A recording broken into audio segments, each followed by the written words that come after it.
Hello and welcome to Eramis Soccer and our coverage of the CONCACAF Gold Cup. This episode covers the USA's relatively convincing, Justin, 6-0 victory over Trinidad. Not a ton of drama in the group stage here, though bless Rob Stone for making the narrative interesting with the battle of goal difference between USA and Jamaica as to who finished first and second in the group. But I want to open this before we get into the details of the game. We're talking about Jesus Ferreira. It's been some really interesting discussion this week that he's took the lid off a lot of narratives. MLS v Europe, level of opposition, Greg Berhalter, the favoritism. It seems that him doing well has really pulled the trigger on some pretty strong feelings in the USA fan base. But I'm going to say it. I thought he was very, very good. I watched this game. I watched the last game. We saw Leon Bailey go against Trinidad. We saw Mikel Antonio go against Trinidad. We saw Damari Gray go against Trinidad. And now we've seen Ferreira go against Trinidad. He looked excellent in terms of dropping deep. There was little shades of the way Harry Kane plays for England, getting between the lines, facing forward. I thought the first goal was a good goal. It comes across his body, touch and finish with his right foot, with a defender, shaded towards his left shoulder.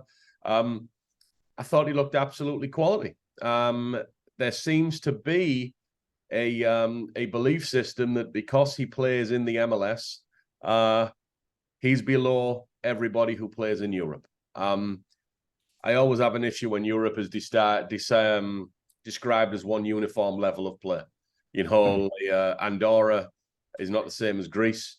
Scotland is not the same as England. You can't just dismiss anyone outside of Europe, because I think if MLS gets planted in Europe, it's better than a lot of the European leagues, even with Pro-Rel, which is another debate that's come up.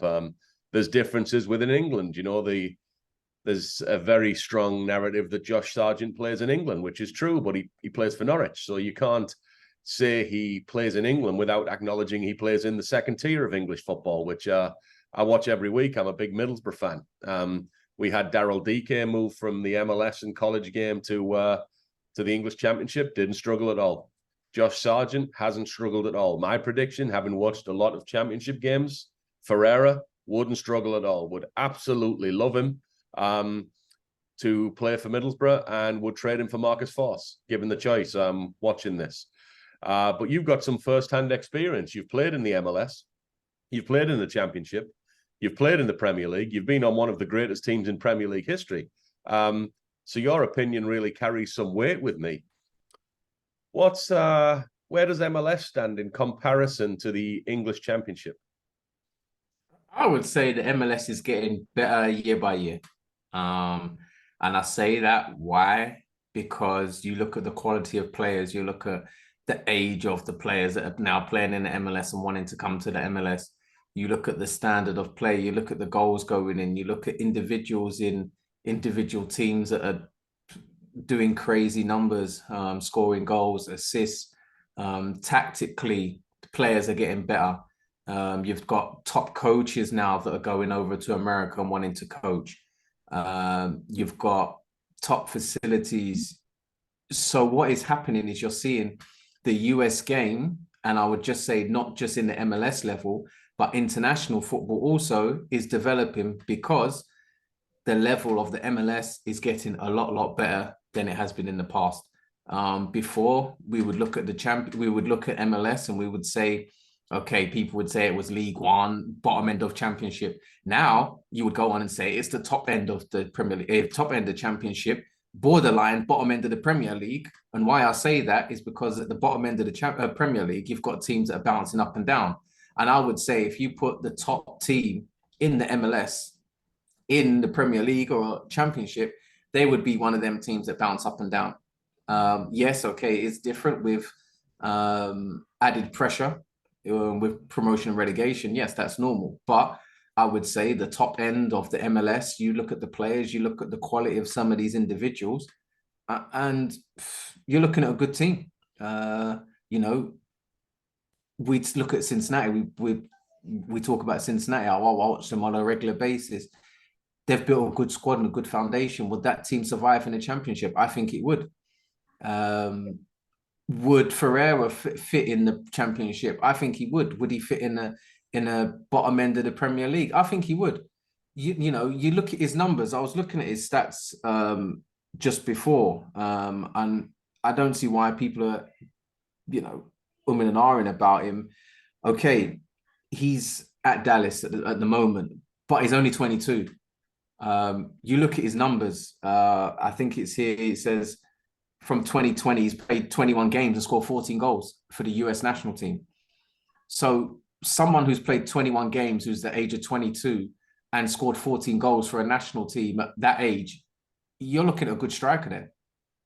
You're looking at a striker who is potentially going to be the number 9 for the rest of his career in the US national team, who, if he keeps on getting better in the national team and for Dallas, and who's not to say if he scores another hat-trick or scores another 1 or 2 more goals in this Gold Cup, that he's not going to get a move to Europe. You know, he's performing well for Dallas. That's why Dallas do well. He's back on loan. He's doing well for Dallas. It's not long now before we're talking about this player here going over to Europe. There'll be a lot of scouts watching him. He's still young. He's still got a lot to learn. But at the minute, he's performing. He's doing what he needs to do. He's a goal scorer. He's a striker. Now we're talking about if he didn't score, now we'll be saying, oh, well, he's only in the MLS. He's not scoring many goals. You know, he shouldn't be in the team. But at the minute, you know, as an onlooker looking at the US national team, you're looking at him as a potential number 9 future striker who's going to score you goals, who can potentially get you into the next stage of the World Cup qualifiers. That's what you're looking at. And if he is that player, we need to build, not we, but people need to build him up to be that number 9 who can score goals in the World Cup. That's what you need. That's what you're looking for. And he's at the minute showing that he's a tournament player. So for me, I would highlight him and say at the minute, he's one of the players of the tournament, barring his goals and the way he plays. I like the way he plays. I've watched him for Dallas. I think he's a good player. And, you know, you can't forget that he's only 22 years of age. Yeah. It's different if he's 34, 30 or 35. You're thinking, well, okay, he's in the MLS, he's a bit old. But someone at 22 who's not had that European experience, but is doing numbers in national team and for Dallas, and now in this tournament showing how good he is. At 22, that's a great sign for the US national team. It wasn't good for Trinidad, but it's a good sign for the US national team. It just shows that the level of the MLS is getting better. The younger players are developing and playing better, which is only going to drive the league even higher to the higher standards. And now you're bringing in the likes of Messi. You know, more scouts are going to be watching, more eyes are going to be on the MLS. And I can see the league developing year by year. By the time it comes to the World Cup, it'll be a top league for sure. It has to be. Yeah. Now, question for you, because I'm interested in this. If you look at your last game in the English Championship, I assume that was for Sunderland, if I'm remembering right. No, Middlesbrough. Middlesbrough. Oh, Millwall, actually. Millwall, yeah. Oh, well. And you look at your first game in the MLS. No, that was tough. Well, my question is... LAFC. What's the biggest difference that you would have noticed if you're teaching an outsider like me? I would say playing against LAFC, comparing to when I played at Millwall and Middlesbrough, is a standard of players.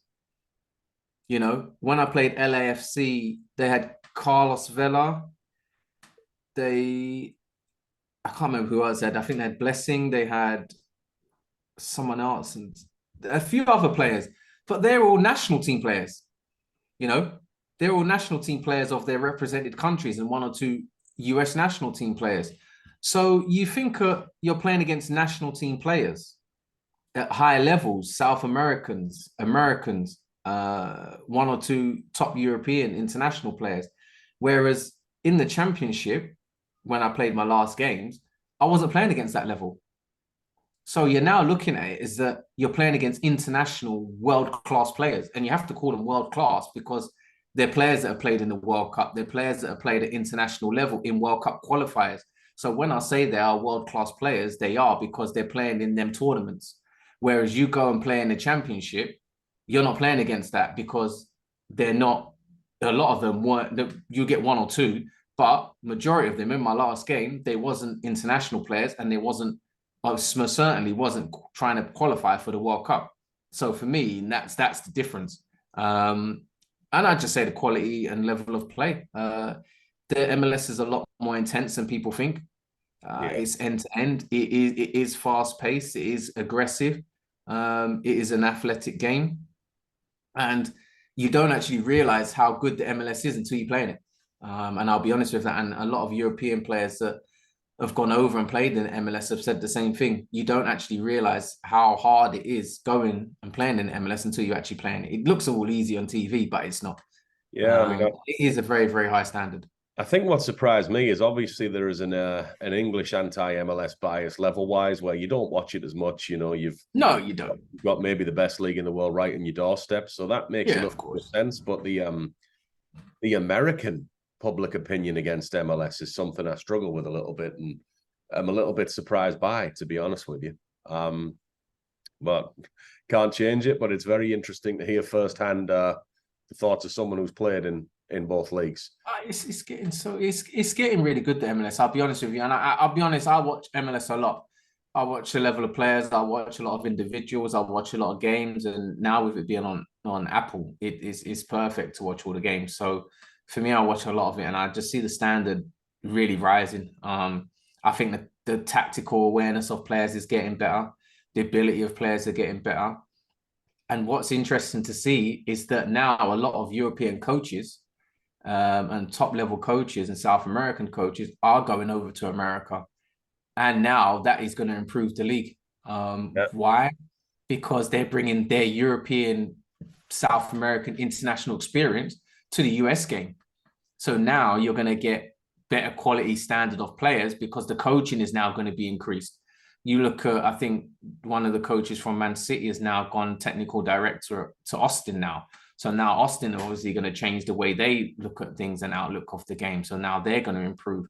And I just see, like I said before, it developing that a lot more top coaches are going to be coming in, and the players are obviously going to get better, and technically and tactically, the American players and younger players now, I think younger players in the future are going to benefit from this. And who's not to say that in a few years' time, we don't get, I would say within the next 10 years, we're going to get a very, very strong US national team, just because of the level of coaches and the things that head into America. I can imagine it just growing.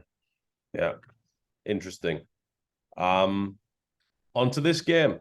As Trinidad fans, oh gosh, we did not enjoy it, but we are going to talk about it.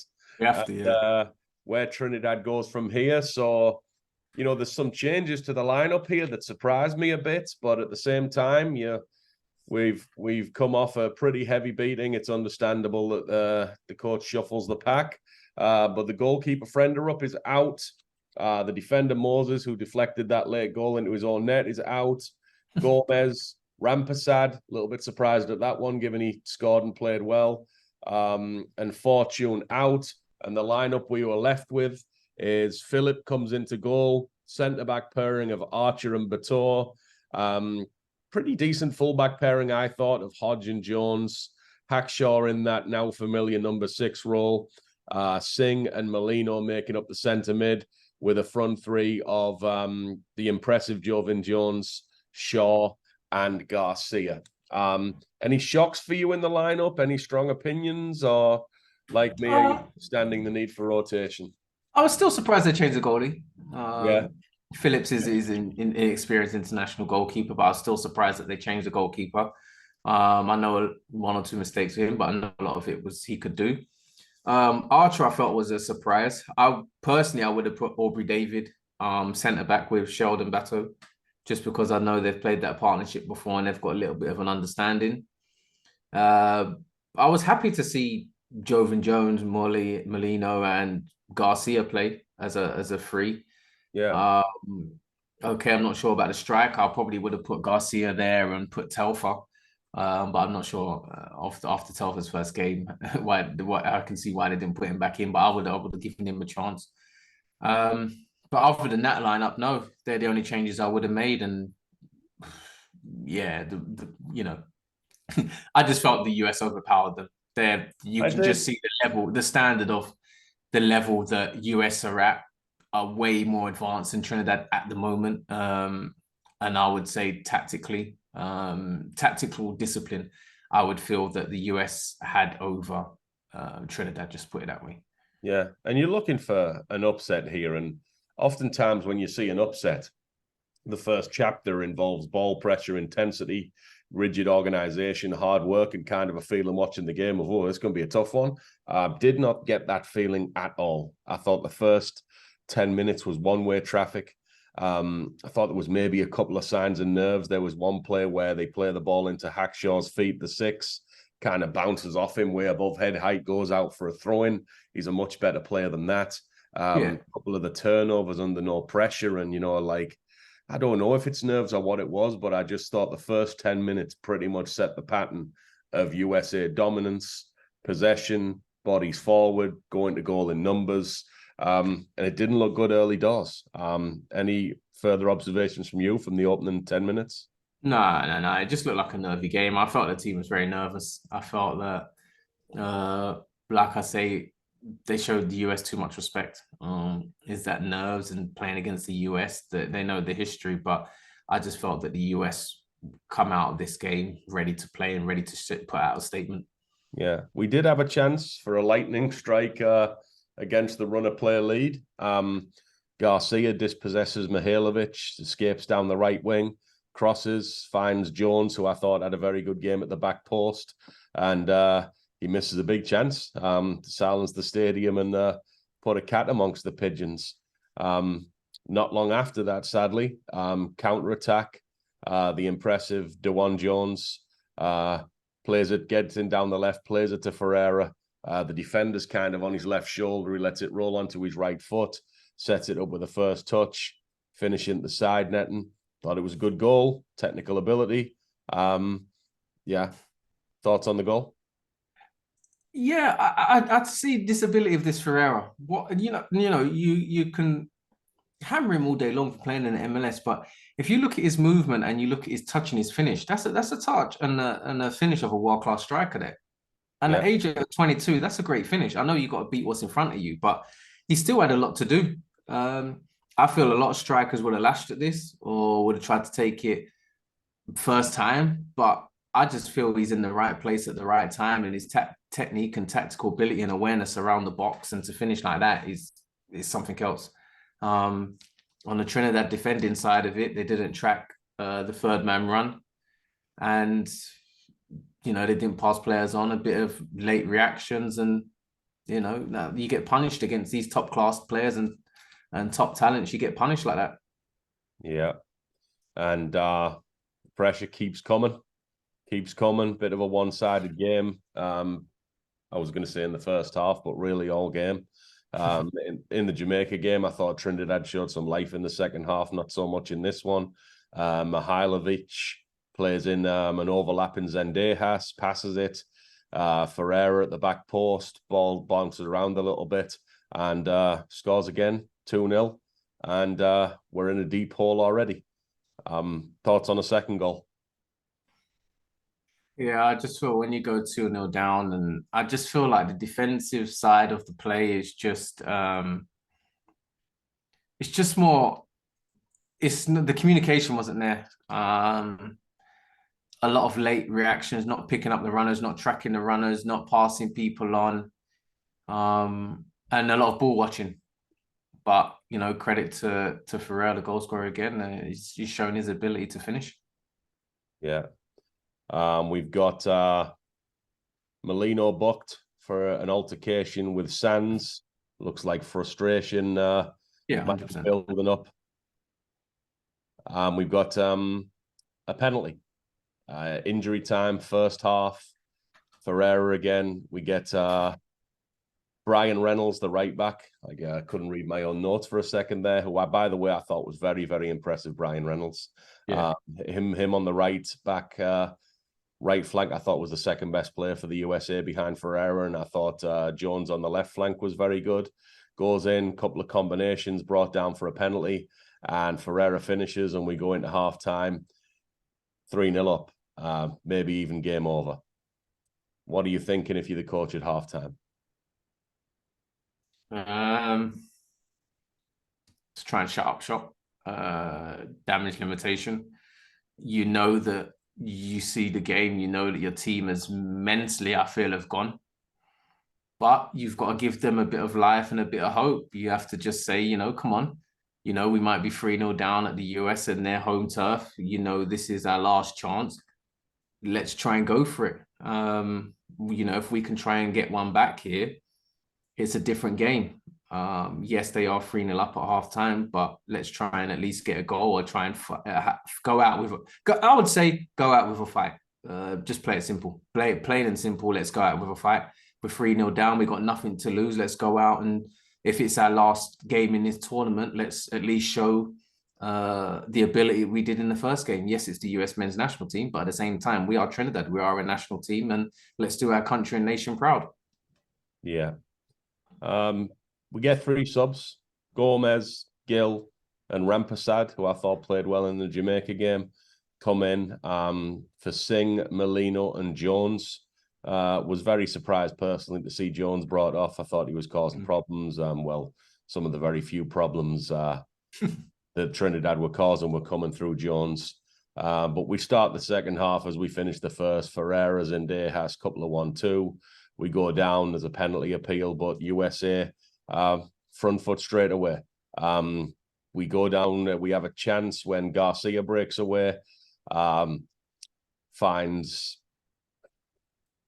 I'm just going to be honest, can't read my own notes here, but we end up with Matt Turner making a stuff save at the feet, and it's probably one of 2 or 3 total chances that Trinidad have in this entire game. Ferreira has a big chance for a 4th goal in the 60th minute, ends up heading wide from a Jones cross.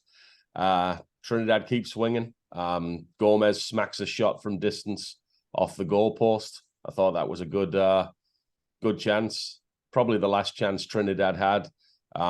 USA make a couple of subs in the 61st minute, introducing Gressel and Cowell is on the score sheet within 5 minutes in the field. Pressure from Gressel, turns the ball over, plays it through. Cowell's in on goal, rounds the keeper, gives the defender a little shimmy. 4-0. Game over. Game's been over. Commentator's not even talking about Trinidad anymore. He's talking about the goal difference battle between the USA and Jamaica. But I thought Cowell was good. What were your thoughts on Cowell, the young former Red Bull Youth Academy product off the bench? The beast, and he's only 19. Yeah. I feel he come on and done well. He took his goal well. 1v1 situations. You either considered pushing it past the goalkeeper and trying to finish, or you shoot first time. But I feel he took his goal well, a bit of composure. And it showed that, we talk about the development of the MLS. You talk about the development of US men's national team. You look at a player now that they can bring on and look at the quality he's got. 19-year-old. Okay, it is against Trinidad, but at the same time, you've got to put them chances away. You've still got to beat what's in front of you. You still got to take your goals. You still got to take your chances away. At the end of the day, you could have this chance in the World Cup qualifiers. That's the next thing you've got to look at. If this chance was to happen in the World Cup qualifiers, how is he going to take it? He's shown that he can take it very well. I was very impressed by him by coming on. Not so much by the Trinidad defending. It's an individual error. At the end of the day, it's 1v1. Shannon's tried to do well, tried to think he's going to shoot. He's faked him and he's dunked it in the top corner. So good finish, and it's just an individual error on Trinidad side. Yeah, and we get a 5th goal from the very technically smooth Busio, finishes on an assist from Gressel. He's a nice player. He is. He's a very nice player to watch. And then Cowell's involved again, setting up Vasquez for an injury time goal. That's your FC Cincinnati boy. And 6-0, game over. And I think the depth of the USA as a nation is starting to change. I remember I moved to the USA in 2005. And people talked about wanting academy products and wanting young players and wanting technically gifted players. And they're right here in front of you. They're getting that now, though. Yeah, I feel like a good section of the fan base is willfully ignoring it and not appreciating it. You look at Canada. Canada are in a similar spot to the USA here, where they've entered the Gold Cup without some big guns, without some of their starters. There's no team that has the best depth of players, right? It's not best against best. It's not superstar against superstar. It is, two rosters that involve young up-and-coming players. And I think USA are much, much stronger and win this quarterfinal comfortably. What are your thoughts on what we've seen out of Canada so far? And for anyone who doesn't know, Canada have scraped out of the group play with a 4-2 win over Cuba after drawing against Guadeloupe and Guatemala. No, US will beat them. I feel the US have got the squad, they've got the strength and depth. They've come on, you brought on Vasquez, who's come on and scored as well, who's one of the top Cincinnati's top players, and you think you can bring him off the bench if things ain't going well. You're looking at a very strong squad. Canada, they've not got their best players. You've got to admit that. You look what they've done in the World Cup, they've not got a lot of them players. So you would feel you're gearing towards a US win, but you never know. US and Canada is always a good game, a good fight. I'm sure the Cincinnati fans will be way behind the US. Great stadium they're playing at. So now it should be a good game, but I feel the US will win. They're showing strength and depth. They're showing confidence. They're showing that they can score goals against any opponent. And like I say, no matter who you're playing against, you got to put these goals away. And at the same time, you got to beat what's in front of you. But I still feel US are too strong. And talking it, but like when you were saying about the development of the US game and having academies and having youth setups and all stuff like this, I feel like it's improving. You look at the MLS, you look at the USL, you look at NISA, and a lot of these teams have got academies, which is the next progression. In Europe, you look at all the top sides, they've got first teams, reserve teams, second teams, youth teams. You look at academy projects that have come through the ranks of the teams, and now you're starting to see the US build that. They've got MLS, you've got MLS Next Pro, you've got what's the other one now? MLS Next, isn't it? Is that the academies?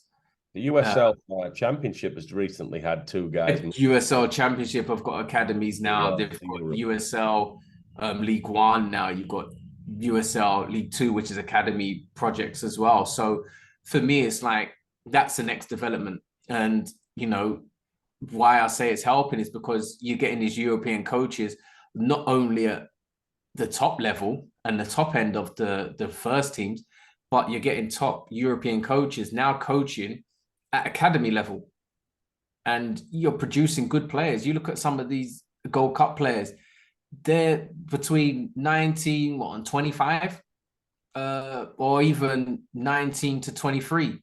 You look at that now coming into the World Cup, when these players get a bit more experience, they get a bit more tactical awareness, a bit more better on the ball, and I'd say tactical awareness, or they get the chance to go over in Europe and come back to the US, they're going to be it's going to be a different ball game for them. And I feel it'll only stir them on to do well in the World Cup and moving forward. But no, that's the natural progression. That's what the US needs. And it's not long. Okay, they're still far off the English system and the European system, but I still say they're not far off of being one of the top nations to produce world-class players. They've got everything. They've got everything set up. It just needs the right system, the right coaches, and the players are determined to do it. And that's what it is. It takes determination. Yeah. I look at some of the players that have gone out from America, that have gone to Europe. They've done well.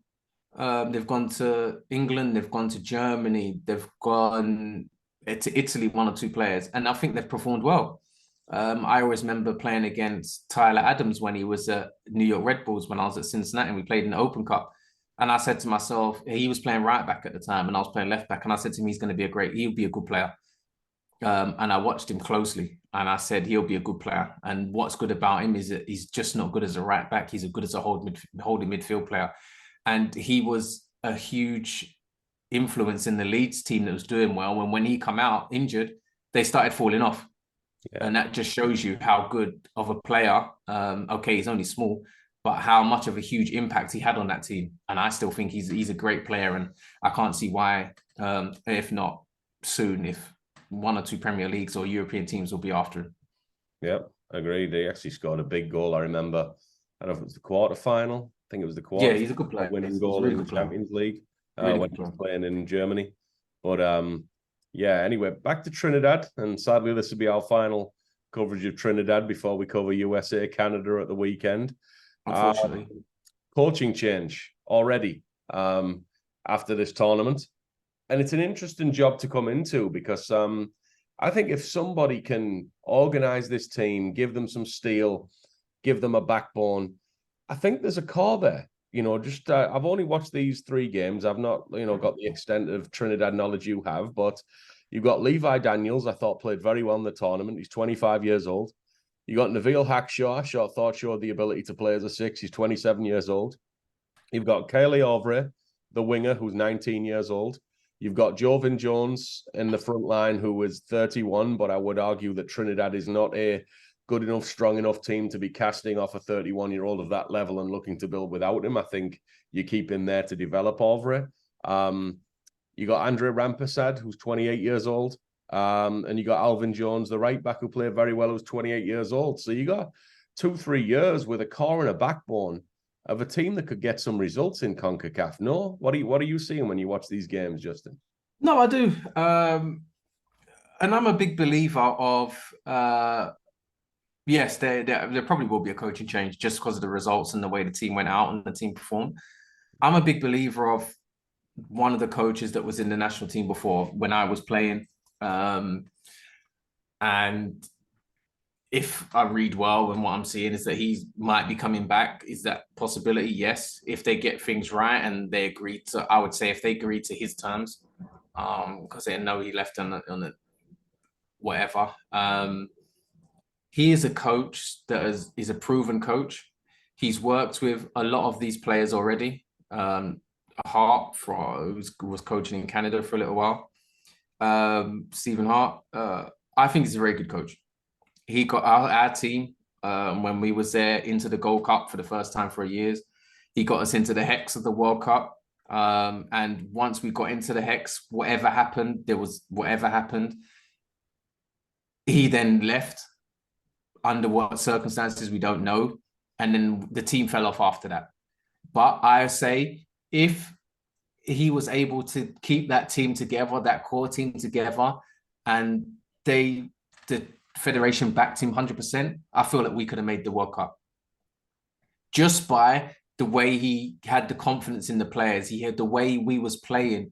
That's when I knew Garcia was coming onto the scene. Jovan Jones was playing well. Kevin Molina was there playing well. You had Alvin Jones, who was coming up. He was playing underneath me. Aubrey David was in the team. You had Sheldon Batto in the team. Okay, you had Kenwin Jones as a striker, but still, you had players underneath that was ready to take over. And there was a big belief that they got the fan base back. They got the love of the game back as a Trinidad national team and as a team and as a whole nation, that they was back in football. And that they had a purpose and that, right, when we get to the national team, this is us, this is who we are. And, the results showed and we had a great togetherness. And I feel that if there is a change, he is the person that can do that. Okay, only time will tell with players and where they're going to be playing. Obviously, that's a big, ask if they stay in the Trinidad National League. Is it a strong enough league for them to develop? I still feel that a lot of the players need to go out to the US and play or elsewhere, which a lot of them have, just to improve their development. But I would say if you'd ask me one coach who I'd like to see back at the national team to help this team go forward, I would say it is him. And when you look back to Trinidad, have obviously had better, stronger performances than this. 100%. Are we in a position where the player levels just dropped off, or is this a ranked bad performance that can be fixed pretty quickly? No, I would say it's you look at it, it's individual, a lot of individual errors. I would say defensively and togetherness of the team wasn't there. You can see that by the shape and the disjointedness of that. Is that the inexperience of the coach? I would say so. And the only reason I say that is because you don't get to spend a lot of time with the national team. So, this coach, I don't know how long he's been there. I don't think he's been there too long, but I would suggest he didn't have long to prepare for this tournament. Whereas before, Hart had however many years to develop the squad, and he kept the same squad together for, I would say, a good 2, 3, 4 years. And we developed a certain style of play, and that was that was very clear from when he walked in. You look at this Trinidad national team defensively, they didn't look right. Attacking wise, they didn't really have a style of play. So that's why when I say Hart would be a good appointment, because I feel like he had their morals and them things in place that on the training field, defensively, we knew our shape. Attacking wise, we knew patterns of play. And we done patterns of play on a regular basis that when it comes to game time, we knew them style of play and them patterns of play. And that what propelled us and held us and got us to the hex. So I would say it's half an experience of the coach, but also say it's at the end of the day, the coach can only do so much. But when that whistle blows and you're over them white lines, it's up to the players. So majority of the time, I feel it's the players that have to go out and execute rather than the coach. Once he's given the tactics, is players at the end of the day. Gotcha. All right. So enjoyed covering the run of Trinidad. Results could have been better, but some nice players that I enjoyed watching. Some new names like Alvarez that I'll be looking for in the future. Mm-hmm. But on Sunday we move on to USA Canada. We're going to see one or two things. We're going to see the USA continue to show the development of young players and depth, or we're going to see an upset that's going to probably create quite the furore online. That would be a huge thing now if the US lose this. Yeah, there is going to be some knives sharpened. For sure. But thanks as ever, Justin, and we will be back next week. Yep, take care. See ya.